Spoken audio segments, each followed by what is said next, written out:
নমস্কার বন্ধুরা, বন্দনা রান্নাঘরে আপনাদেরকে স্বাগত জানাই। আজ আমি আপনাদের সাথে ফ্রুট কেক তৈরির রেসিপি শেয়ার করছি।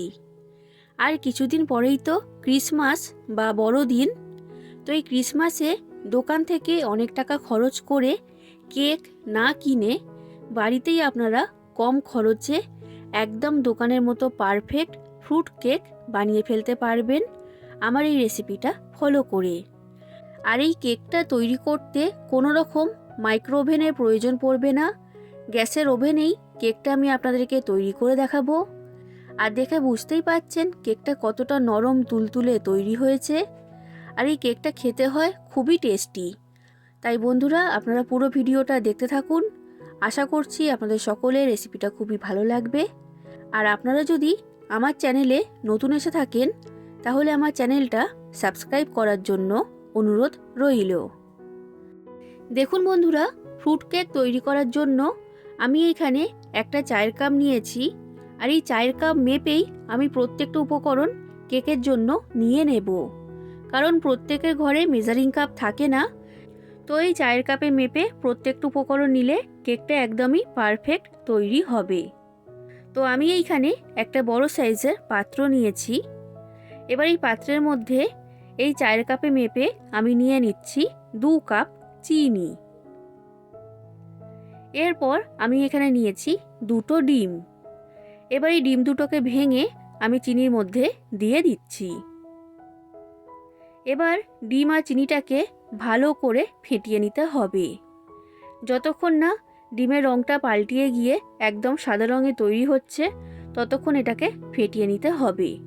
আর এই সময়ের মধ্যেই চিনিটাও কিন্তু ভালোভাবে গলে যাবে।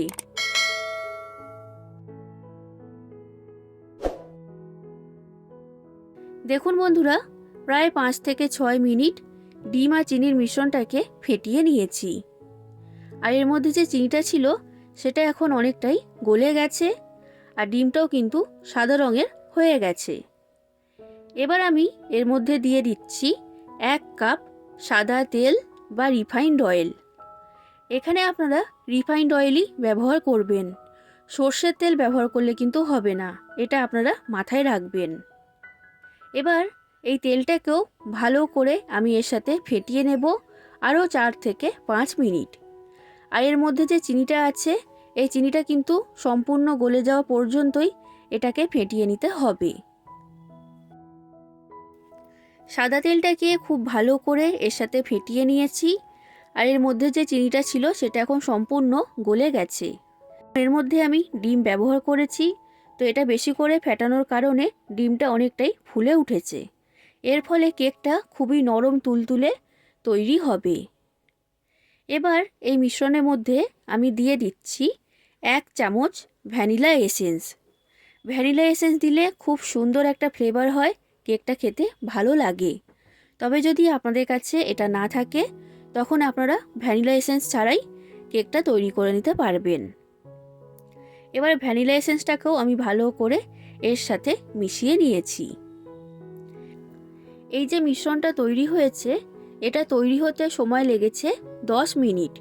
তো আমি আপনাদেরকে সময়টাও বলে দিচ্ছি যাতে আপনাদের কেকটা তৈরি করতে সুবিধা হয়। এবার আমি এখানে একটা ছাঁকনি নিয়েছি। এবার এই ছাঁকনি বা স্টেনারের মধ্যে আমি নিয়ে নিচ্ছি 2 কাপ ময়দা। এবার ময়দার মধ্যে আমি দিয়ে দিচ্ছি বেকিং পাউডার। ছোট চামচের 1 চামচ বেকিং পাউডার এখানে ব্যবহার করেছি। আর বেকিং পাউডার দেওয়ার কারণেই কেকটা ফুলে উঠবে। তবে বন্ধুরা, এখানে কিন্তু বেকিং সোডা বা খাবার সোডা ব্যবহার করবেন না, বেকিং পাউডারই এখানে ব্যবহার করতে হবে। এরপর দিয়ে দিচ্ছি 2 থেকে 3 চামচ গুঁড়ো দুধ বা মিল্ক পাউডার। এই গুঁড়ো দুধ দেওয়ার কারণেই কেকের টেস্টটা খুবই ভালো হবে। এবার এই সব কিছুকে একসাথে ভালো করে আমি চেলে নিচ্ছি। তো দেখুন বন্ধুরা, এটা আমার চেলে নেওয়া হয়ে গেছে। এবার যে মিশ্রণটা আমি তৈরি করে আগে রেখে দিয়েছিলাম সেটা নিয়ে নিয়েছি। এবার এর মধ্যে এই ময়দাটা অল্প অল্প করে দিয়ে দেব আর ভালো করে এর সাথে মিশিয়ে নেব। একসাথে ময়দাটা সবটা দিয়ে দিলে ডেলা পাকিয়ে যাওয়ার চান্স থাকে, তার ফলে কেকটা কিন্তু একদমই ভালো তৈরি হবে না। আর এই ব্যাটারটাকে ভালো করে ফেটিয়ে নিতে হবে। যত ভালো করে কেকের ব্যাটার ফেটানো হবে, কেকটা ততটাই ফুলে উঠবে আর একদমই পারফেক্ট তৈরি হবে। এই ফ্রুট কেকের রেসিপিটা যদি আপনাদের ভালো লাগে তাহলে লাইক করে দেবেন, যতটা সম্ভব ততটা শেয়ার করে দেবেন, কমেন্ট করে জানাবেন কেমন লেগেছে রেসিপিটা। আর আমার চ্যানেলটা যদি এখনও পর্যন্ত সাবস্ক্রাইব না করে থাকেন তাহলে অবশ্যই আমার চ্যানেলটা সাবস্ক্রাইব করে দেবেন। দেখুন বন্ধুরা, প্রায় 8 থেকে 10 মিনিট এই কেকের ব্যাটারটাকে আমি ফেটিয়ে নিয়েছি। আর দেখতেই পাচ্ছেন একদম স্মুথ একটা ব্যাটার তৈরি হয়েছে। এটা আমি ফ্রুট কেক তৈরি করছি, তার জন্য আমি এখানে কয়েকটা ড্রাই ফ্রুটস নিয়েছি। কাজু, কিশমিশ, চিনেবাদাম, আমন্ড, চেরি, এইগুলোকে ছোট ছোট টুকরো করে কেটে নিয়েছি। আর নিয়েছি টুটি ফ্রুটি। এই টুটি ফ্রুটিটা আমি বাড়িতে তৈরি করেছি। আর বাড়িতে কিভাবে কম খরচে টুটি ফ্রুটি তৈরি করবেন সেই রেসিপিটা কিছুদিন আগে আমার চ্যানেলে আমি আপলোড করেছি। তো আপনারা চাইলে সেই টুটি ফ্রুটি তৈরির রেসিপিটা দেখে নিতে পারেন। ডেসক্রিপশান বক্সে লিঙ্কটা আমি দিয়ে রাখবো। এবার এই ড্রাই ফ্রুটসের মধ্যে 1 চামচের মতো ময়দা দিয়ে দিলাম। আর ময়দাটাকে খুব ভালো করে এর গায়ে মাখিয়ে নিয়েছি। এবার যে কেকের ব্যাটারটা আমি তৈরি করেছি তার মধ্যে এই ড্রাই ফ্রুটসগুলো দিয়ে দিচ্ছি। তো অর্ধেকটা ড্রাই ফ্রুটস এর মধ্যে দিয়ে দিয়েছি আর ভালো করে এই ব্যাটারের সাথে মিশিয়ে নিচ্ছি। দেখুন বন্ধুরা, এটা মেশানো হয়ে গেছে। কেকের ব্যাটার এখন আমার তৈরি। এরপর যে পাত্রের মধ্যে কেকটা তৈরি করব সেটা আমি রেডি করে নিচ্ছি। এখানে এইরকম একটা অ্যালুমিনিয়ামের বাটি নিয়েছি। এবার এই বাটির মধ্যে আমি লাগিয়ে দিচ্ছি সাদা তেল বা রিফাইন্ড অয়েল। তেলটা খুব ভালো করে লাগাতে হবে, কোনো দিকে ফাঁকা থাকলে কিন্তু হবে না। এবার একটা কাগজ গোল করে কেটে আমি এর মধ্যে দিয়ে দিলাম। আর এই কাগজের মধ্যেও আমি তেলটা লাগিয়ে দিচ্ছি। বাড়িতে লেখালেখি করার জন্য যে কাগজ আমরা ব্যবহার করি সেটাই আমি এখানে নিয়েছি। এবার এই বাটির মধ্যে তৈরি করে রাখা কেকের ব্যাটারটা আমি ঢেলে দিচ্ছি। তো সব ব্যাটার এর মধ্যে দিয়ে দিয়েছি। আর বাটিটাকে এইভাবে একটু ঠুকে দিচ্ছি যাতে এই ব্যাটারের মধ্যে যদি কোনো এয়ার বাবলস তৈরি হয়ে থাকে তো সেটা নষ্ট হয়ে যাবে, তার ফলে কেকটা খুব ভালো মতো তৈরি হবে। এবার বাকি যে ড্রাই ফ্রুটসটা আমি রেখে দিয়েছিলাম সেটা এর উপরে আমি ছড়িয়ে দিচ্ছি। এবার কেকটাকে আমি বেক হতে দেব।